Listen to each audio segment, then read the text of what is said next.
Hola chicos, buenas noches, ¿me escuchan?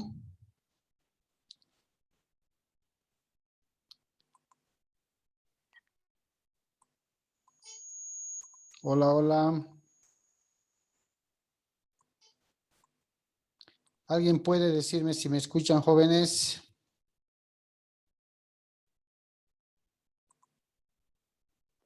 Se le escucha, Lice. Muchas gracias. Mil disculpas por la demora, pero un problema técnico casi hace que no ingresemos a clases. Bien, les daremos un par de segundos a los compañeros que vayan ingresando, dada el percance que hemos sufrido, pero bueno, vamos a terminar de recibirlos a todos. Bien, buenas noches a todos los que van ingresando. Por favor, no olviden registrarse en el chat de la grabación.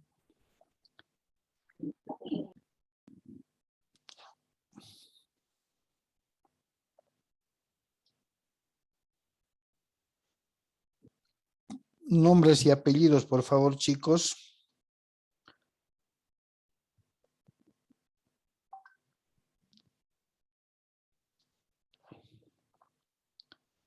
Bien. Bien, a ver cuántos estamos. 13. Tengo 9 registrados, por favor, no se olviden, chicos.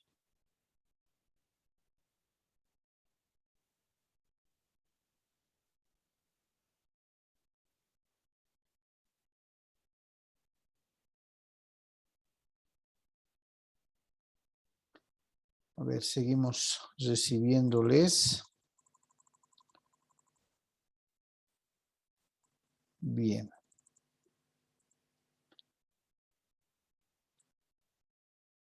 Bien, buenas noches a todos, jóvenes. Reiterarle mis disculpas a todos ustedes por la demora, un problema técnico de último momento que se me presentó. Por poco no ingreso, pero ya estamos acá. Y el día de hoy vamos a abordar un tema que si bien no es muy usual que se dé en el tema del cumplimiento, en el enfoque del tema del cumplimiento de las obligaciones, ¿no? Pero también es algo que está establecido en el Código Civil de manera expresa, de manera categórica. No se olviden, y haciendo una retroalimentación a medida de que varios compañeros todavía se vienen conectando, no olviden que estamos viendo todos los temas que componen el cumplimiento de las obligaciones, ¿cierto? Al iniciar el abordaje de este macrotema, podríamos llamarle así, avanzamos el tema del pago como una de las formas más directas, más adecuadas de dar cumplimiento a una obligación. Pago, que lo conceptualizamos como aquel acto voluntario jurídico que una persona realiza con la finalidad de satisfacer, de cumplir con una obligación contraída a favor del acreedor, lógicamente, ¿cierto? Después del pago, vimos el pago de la oferta, también otro tema de la oferta de pago y consignación. Tema muy importante, hicimos bastante énfasis, creo que nos llevó 2 clases. Importante desde el punto de vista de que no solamente el deudor había sido quien ingresa en mora, ¿sí? Sino también el acreedor, ¿cierto? El acreedor también había sido quien ingresa en mora. Pero ¿cómo ingresa en mora el acreedor? Dijimos. ¿Quién se acuerda cuándo ingresa el acreedor en mora? ¿Quién se acuerda?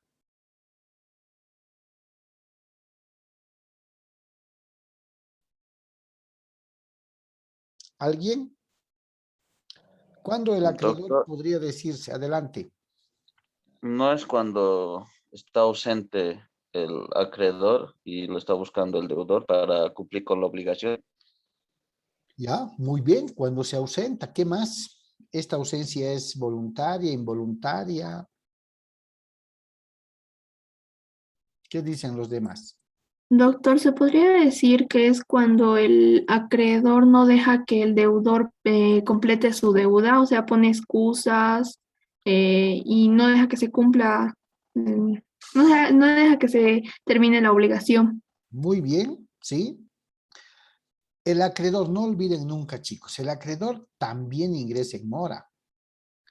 Si bien el deudor, podríamos decir que ingresa en mora, el momento en el que el término o plazo pactado llega a su fin y el deudor no cumple con la obligación, entendiendo de que por mora debe traducirse en tardanza, en retraso en el cumplimiento de la obligación, ¿cierto? De ahí que se maneja que cierta persona que no ha cumplido, pues es un deudor moroso, ¿no? El acreedor también puede ingresar en mora, y no precisamente porque no cumpla con la obligación, porque el deber de cumplir con la obligación, conforme dijimos el artículo 291 de nuestro Código Civil, la tiene el deudor. El acreedor tiene el derecho de exigir el cumplimiento de la obligación y el deudor tiene el deber de cumplir con esa obligación. Pero como bien decía la compañera, el acreedor, y también David, el acreedor ingresa en mora cuando evade, obstaculiza, impide que el deudor pueda cumplir con la obligación. El deudor quiere cumplir con la obligación. El deudor quiere pagarle al acreedor, llamémosle así, en el término pactado. Y lo busca y está ausente maliciosamente o se esconde, evade, obstaculiza, impide de todas las formas que el deudor cumpla con la obligación, ¿no? Entonces, el deudor desesperado de querer cumplir con la obligación, ante la evasión, ante la manifiesta mala intención, digamos, del acreedor, y al no encontrarlo lógicamente, no le queda otro camino que acudir ante la autoridad judicial. Y demostrando que ha hecho todo lo posible por ubicarlo, ha optado por tomar otros medios, pero tampoco lo ha ubicado, entonces lo que hace es, señor juez, quiero cumplir con la obligación, aquí está la oferta de pago y quiero que se consigne. Quiero depositar y de aquí, de este depósito, pues que retire el acreedor. ¿Sí? Esa es la oferta de pago y consignación básicamente, distinguiendo que en la oferta de pago y consignación existen dos clases de oferta, ¿no? La oferta real y la oferta con intimación. La oferta real, dijimos, se va a dar cuando exista dinero de por medio, que lo que quiere pagar el deudor es dinero que se ha prestado. Y vamos a llamarle oferta con intimación cuando se trate de la entrega de bienes muebles, ¿cierto? También se puede hacer un depósito en juzgado para que el acreedor pueda recoger de ahí. Esa es la oferta de pago y consignación, que como característica esencial o palabra clave, chicos, tenemos que entender cuando hablemos de oferta de pago y consignación, estamos hablando no porque el deudor ingresó en mora, no, sino que se va a dar una oferta de pago y consignación cuando el acreedor ingresó en mora, cuando el acreedor por todos los medios posibles evade, impide, bloquea que el deudor quiera pagarle, quiera cumplir. Y ante ello se da la intervención de una autoridad judicial. ¿Por qué? Porque el deudor, deseoso de cumplir con su obligación, no tiene otro camino que acudir ante la autoridad judicial para decirle, quiero pagar, lo he intentado, lo he buscado, no lo encuentro, me sale con un pretexto, con otro pretexto y demás, y señor juez, quiero depositar ante usted, estoy ofertando pagar, ¿ya? No se olvide. El otro tema que vimos es la dación de pago. Sencillo. Se estila por costumbre y porque así tendría que ser, si yo me presto plata, me presto dinero, ¿Cuál es la forma más correcta en la que yo deba cumplir con esa obligación pecuniaria u obligación económica? ¿Qué le debo devolver?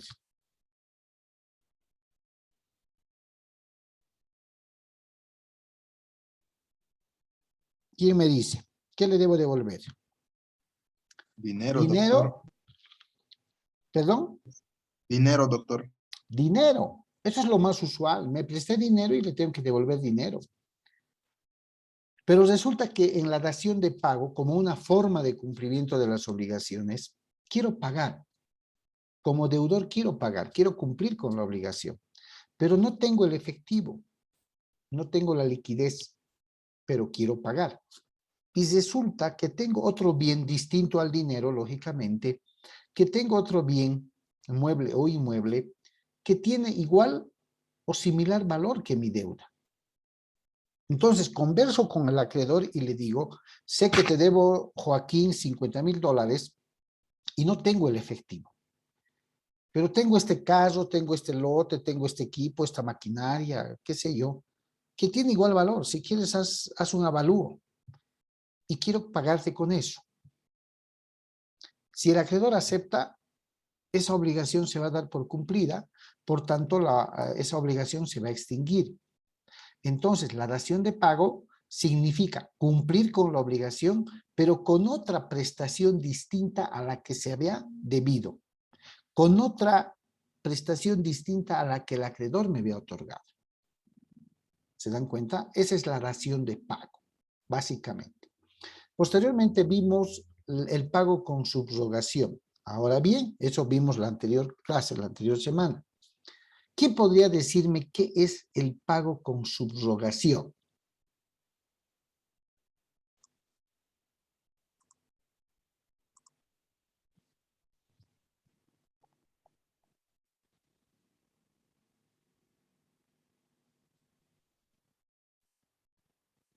¿Quién podría decirme, chicos, qué es?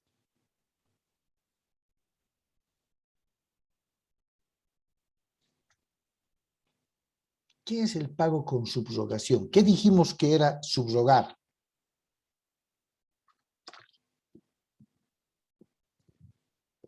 ¿Quién se acuerda?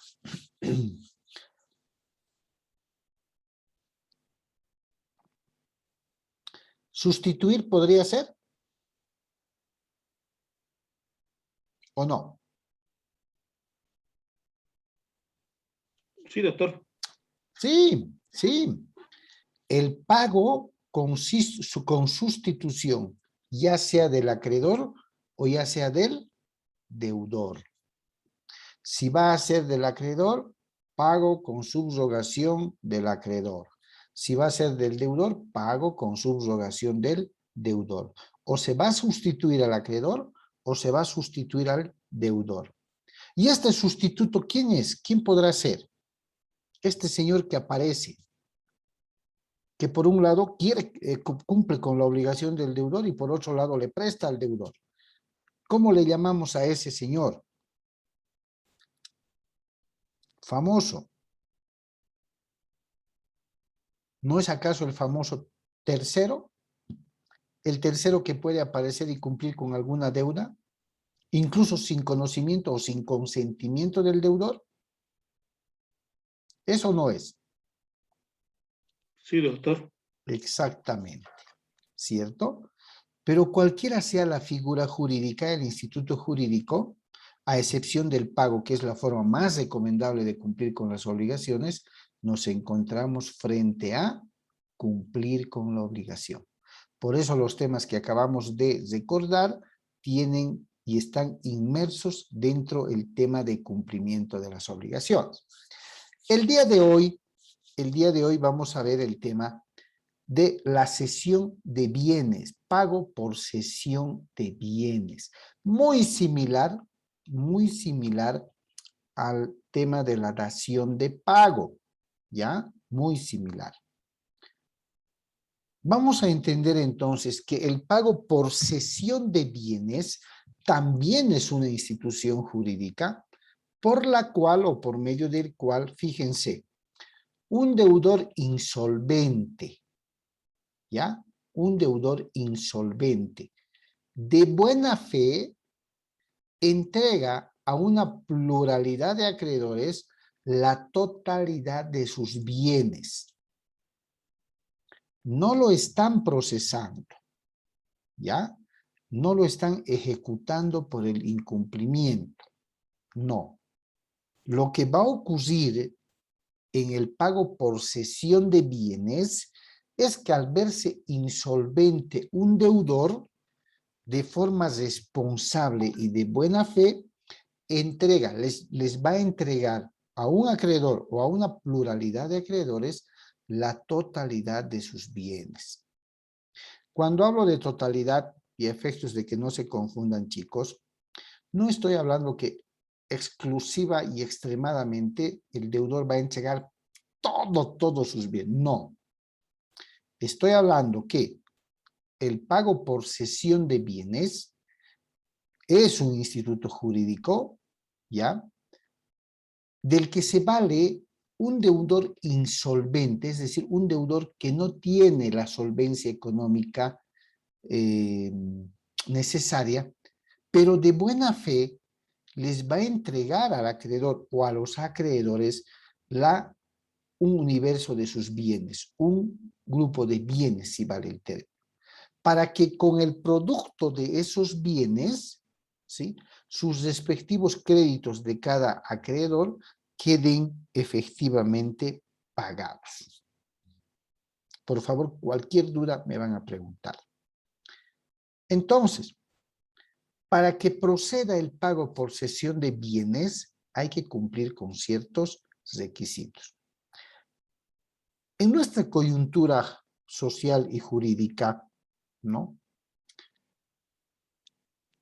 En nuestra actualidad, quiero decir,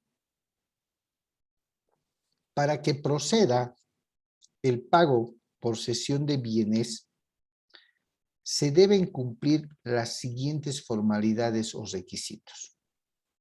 Fíjense bien, y esto es lo que le va a diferenciar de la dación de pago. Que se trate de un deudor no comerciante. No comerciante. Porque está sujeto a otro tratamiento. ¿Ustedes han llevado derecho comercial, chicos? ¿O todavía no? Estamos llevando, Lisa. Excelente. ¿Cuál es el sujeto de los actos de comercio y del derecho comercial? ¿Cómo se llama? El comerciante, doctor. Comerciante. Muy bien, Naomi. Al empresario, en el ámbito del derecho comercial empresarial, lo denominamos comerciante, pero no el comerciante informal, lógicamente. Lo denominamos comerciante como aquel empresario formalmente registrado en Fundempresa y todas las entidades necesarias, ¿ya? Formalmente. ¿Qué nos está diciendo la norma, chicos? El pago por cesión de bienes, ¿ya?, que consiste en entregar bienes a los acreedores para que con su producto estos se paguen sus créditos, sus acreencias, en el ámbito civil de las obligaciones, debe cumplir ciertos requisitos. Uno de los primeros requisitos es que el deudor, asumamos que nosotros somos los acreedores, es que nuestro deudor no sea comerciante, no sea empresario. Que la obligación que se haya generado sea estrictamente civil y no en el ámbito comercial. ¿Por qué? Porque cuando el empresario o el comerciante declara su insolvencia, insolvencia quiere decir no tiene dinero, ¿no? Cuando el empresario declara su insolvencia, es otro el procedimiento que se debe aplicar. Porque si el empresario declara que no tiene plata, está insolvente, seguramente puede decirse que va camino a la quiebra. Pero entre personas particulares, acreedores, deudores, no podríamos hablar de que voy a la quiebra, ¿cierto? Yo si soy el deudor y ustedes los acreedores, Me considero un deudor insolvente cuando no tengo el dinero ni tengo como de dónde sacar la economía para pagar. Pero tengo bienes. Tengo bienes. Y como tengo bienes, tomo la decisión de entregarles esos bienes, cederles, por eso se llama cesión, cederles esos bienes para que ustedes puedan comercializarlos como acreedores y puedan pagarse sus acreencias, puedan pagarse sus créditos. De eso se trata la cesión de bienes. Por eso, uno de los requisitos es que el deudor no sea empresario, no sea comerciante. ¿Ya?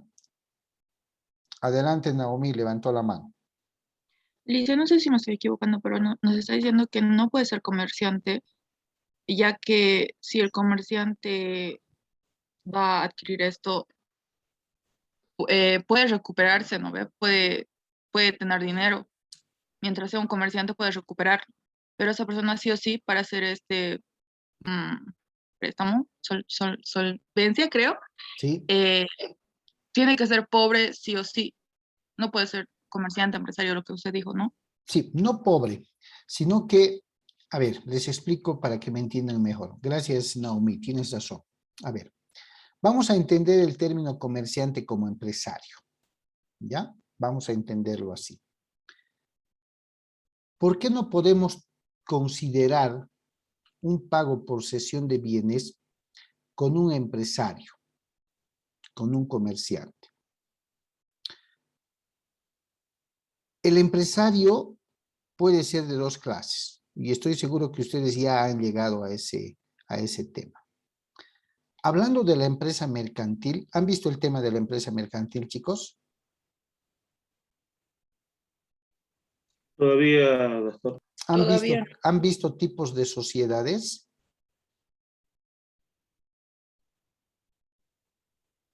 ¿O todavía?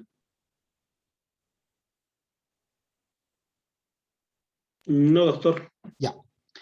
¿Han visto lo que es el comercio? El intercambio de bienes o servicios. ¿Han visto lo que es el comerciante? Persona natural o jurídica que se dedica a realizar actos de comercio, ¿cierto? El comerciante, como persona individual física, puede abrir una empresa unipersonal, ¿o no puede? Puede, doctor. Puede abrir. Abre la empresa, a ver, el Pancito Feliz, dedicada a la panadería y repostería. Perfecto, el Pancito Feliz, ¿no? Es una empresa unipersonal porque solamente él la ha abierto. Pero también puede constituir una persona jurídica. ¿Qué necesitaría? Socios. Tiene 3 socios más él 4, ya no se hablaría de una empresa unipersonal, se hablaría de una sociedad comercial, ¿cierto? De una sociedad comercial llamada el Pancito Feliz, a ver, una sociedad de responsabilidad limitada.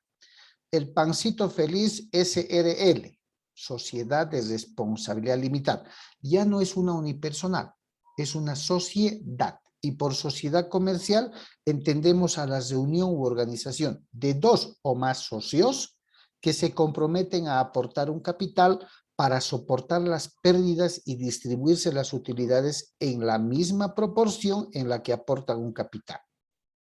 ¿Ok? Bien. El empresario debe cumplir con ciertas formalidades que ustedes ya han debido ver. Llevar libros de contabilidad, registrarse en el registro de comercio, el tema tributario impositivo, los requisitos ante la alcaldía, sacar su NIC y todo aquello. ¿Cierto? Es una empresa, es un comerciante formalmente establecido. ¿Ya? Hablemos de que yo soy el comerciante con una empresa unipersonal. Tengo mi empresa unipersonal, tengo un número de NIC, tengo mis registros de Fundempresa, mi matrícula, cumplo con mis pagos tributarios y todo, tengo mi factura y todo. Bien. Lo voy a usar a Marcelo. Marcelo me presta plata. Si yo firmo como Osman Orellana, ¿estoy asumiendo la obligación como persona natural o como comerciante? Como persona natural, doctor. Como persona natural. Estoy firmando como Osman Orellana. Pero si en el documento le pido a Marcelo que me preste dinero y pongo, mira, voy a poner como empresa Marcelo porque la garantía la tienes. Sabes que tengo mi empresa, una panadería, pastelería que se llama El Pancito Feliz. Entonces pongo en el documento, en el acápite del deudor, pongo panadería, pastelería, El Pancito Feliz, representado por su gerente propietario Osman Orellana. ¿Estoy actuando como comerciante o estoy actuando como persona natural? Como comerciante. Como comerciante, porque estoy poniendo por delante el nombre de la empresa unipersonal que tengo. Perfecto. No olvidemos que el comerciante es aquel empresario formalmente establecido. ¿Ya?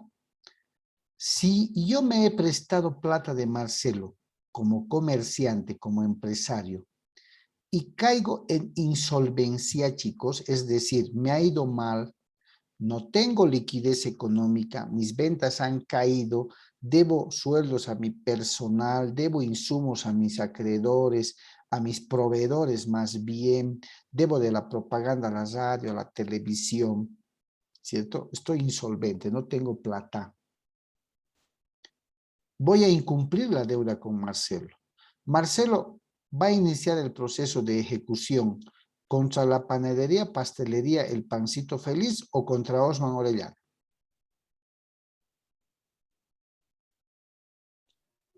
Contra el pancito feliz sería. Contra El Pancito Feliz porque el documento dice así. ¿Qué va a buscar embargar? Seguramente los bienes, los activos, los muebles que tenga Pancito Feliz. Vehículos de distribución, hornos, maquinarias, lo que haya. ¿Cierto? ¿Va a poder? Sí, va a poder, pero va a haber un tema. Si el Pancito Feliz cae en insolvencia económica, va camino a la quiebra, va camino a cerrar. Y la quiebra no es ninguna buena noticia para ningún empresario porque tiene sus sanciones. ¿Cierto? El empresario, los comerciantes, si vale el término, tienen un procedimiento específico reglado también en el Código Procesal Civil, porque no se olviden que los juzgados públicos son civil comercial, ¿no? Pero también en el Código de Comercio. Y se llama concurso preventivo. ¿Qué quiere decir? Antes de que me declare en quiebra, yo empresario dueño de Pancito Feliz, puedo recurrir ante el juez en materia civil comercial y decirle, señor juez, hace 10, 20 o 30 días me encuentro en iliquidez de pago. ¿Qué estoy diciendo? No tengo dinero para pagar. Por favor, pido que usted, estas son las direcciones de mis acreedores, pido que les notifique, quiero un concurso preventivo. ¿Qué quiere decir concurso preventivo? Quiere decir, señor juez, ayúdeme, voy a pagarles, pero quiero hacer un plan de pagos con todos mis acreedores. Entonces, debo hacer notificar a los acreedores, a mis proveedores de materia prima, insumo, al banco si debo, a todos. Y el juez en función a eso nos reúne una audiencia y se hace un listado en función a la deuda más antigua o a la deuda más onerosa y se hace un cronograma de pagos. ¿Eso para qué se hace? Para evitar declararme en quiebra. Por eso es que en las obligaciones entre personas particulares, para poder aplicar la cesión de bienes, mi deudor no tiene que ser comerciante porque tiene otro procedimiento, otro tratamiento tiene. ¿Sí? ¿Se dan cuenta? Pero si yo hubiera firmado el contrato con Marcelo como Osman Orellana únicamente, sin mencionar mi empresa, ¿qué puedo hacer? Soy insolvente, he caído en insolvencia, no tengo el dinero para pagar, pero le digo a Marcelo, Marcelo, te debo $50,000. El negocio anda mal, pero bueno, el contrato lo hemos firmado como persona natural, como persona privada.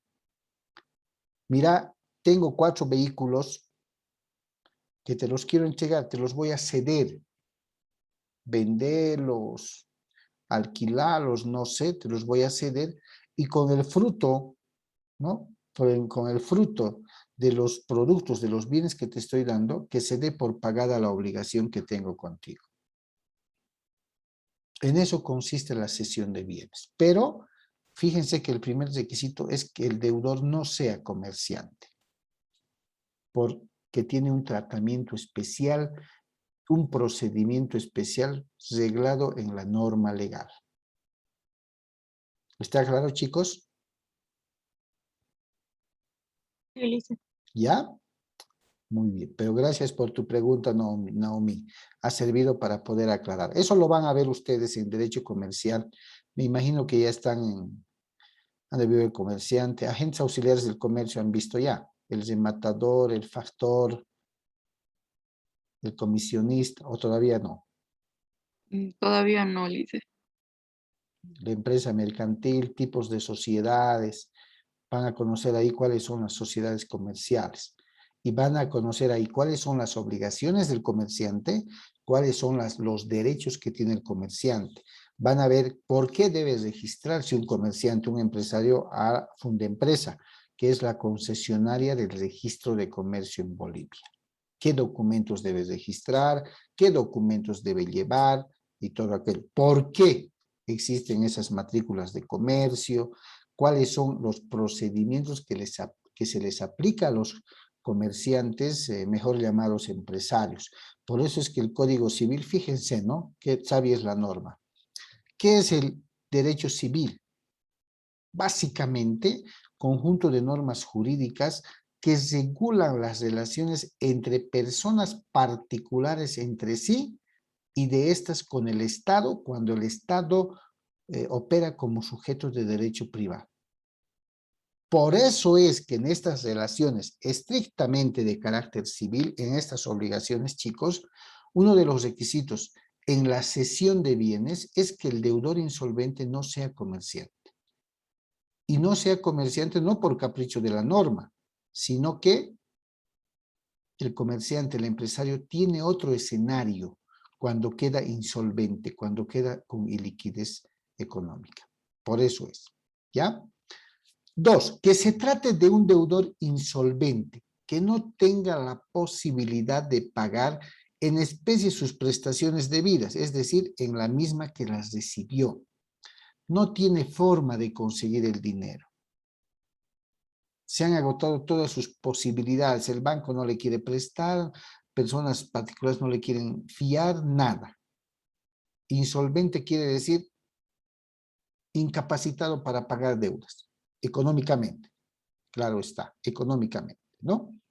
Bien, que se trate de un deudor de buena fe, es decir, que tenga la intención de pagar. Porque si fuera de mala fe, ¿no? Y piensa o planifica que con la cesión de pagos pretende engañar a sus acreedores, ¿no ve? Esté incurriendo en un delito. ¿Por qué? La mala fe se traduce cuando yo, deudor, les propongo a ustedes, acreedores, pagarles con mis 2 casas donde me han visto. Y resulta que no son mis casas. De pronto inquilino, de pronto cuidador. ¿Los estoy engañando? Sí, estoy intentando engañar, pero estoy incurriendo en un delito. Estoy disponiendo bienes que no me pertenecen, por tanto cometo el delito de estelionato. ¿Se dan cuenta? Y debe haber una pluralidad de sujetos, es decir, debe haber varios acreedores. Fíjense esta regla. No hay pago por cesión de bienes. Fíjense, no hay pago por cesión de bienes si se trata de un deudor y un solo acreedor. ¿Por qué? Por eso hacía la retroalimentación hace un momento. Porque si hay un solo acreedor y un solo deudor, y Marcelo me ha prestado plata, y yo tendría que devolverle plata, pero no tengo dinero, pero sí tengo un inmueble, un carro, un lote de igual valor, le digo, Marcelo, no tengo los 50,000 que me has prestado, pero tengo un lote que vale 55,000. Haz el avalúo si quieres. Te pagaré con eso. Es la relación entre un deudor y un acreedor. Y si es un deudor y un acreedor, no podemos hablar de cesión de bienes. De lo que tenemos que hablar es de dación de pago. Estoy cumpliendo con un bien distinto al que Marcelo me había prestado. De ahí que en la cesión de bienes, un requisito es que haya varios acreedores, pluralidad de acreedores. ¿Ya? Otro de los requisitos. Bien. La cesión de bienes se clasifica en dos clases o tipos. Por lo menos nuestra legislación civil así los clasifica. Pago por cesión de bienes voluntario y pago por cesión de bienes necesaria o judicial. ¿Ya? Un pago por cesión de bienes de carácter voluntario y un pago por cesión de bienes de carácter judicial. ¿Cuál es el pago por cesión de bienes voluntario? Conforme ustedes ven ahí en la pantalla. Ya les dije que cuando hablamos de institutos jurídicos y ustedes ven voluntario, la palabra voluntario o convencional, es que nos está sugiriendo que ese pago por cesión de bienes puede ser sujeto a una negociación o acuerdo de manera voluntaria. ¿Y qué dice? Hay pago por cesión de bienes voluntaria, fíjense, cuando un deudor civil insolvente de buena fe llama a reunión a sus acreedores comunicándoles su insolvencia, es decir, que no tengo dinero. Y les propone, les oferta entregar la totalidad de sus bienes para que con los mismos se hagan el pago a sus créditos. Se fijan, de manera voluntaria. El deudor está organizando la forma de cumplir con la obligación y va a ser mediante una cesión de bienes de carácter voluntario. Ahora, cuando los acreedores se quedan con los bienes, es decir, reciben los bienes que les está entregando el deudor, el pago es pro solutio. ¿Qué quiere decir? Que le está dando solución a la obligación que tenía. Por lo tanto, el deudor les transfiere el derecho de propiedad, como cualquier vendedor. Los bienes que ha entregado se los transfiere y les concede el derecho de propiedad.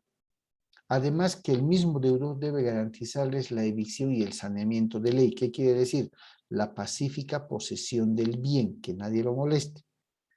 Cuando los acreedores se quedan con esos bienes entregados por el deudor, ¿sí? Podríamos decir que la obligación se ha extinguido porque se ha cumplido. Se ha cumplido. ¿Ya? A ver, vamos a hacer una cosa, chicos. Estamos llegando al final de la primera sesión. Permítanme, por favor, 2 segundos y les paso el nuevo link, ¿ok? Ok, listo. Ya, ok.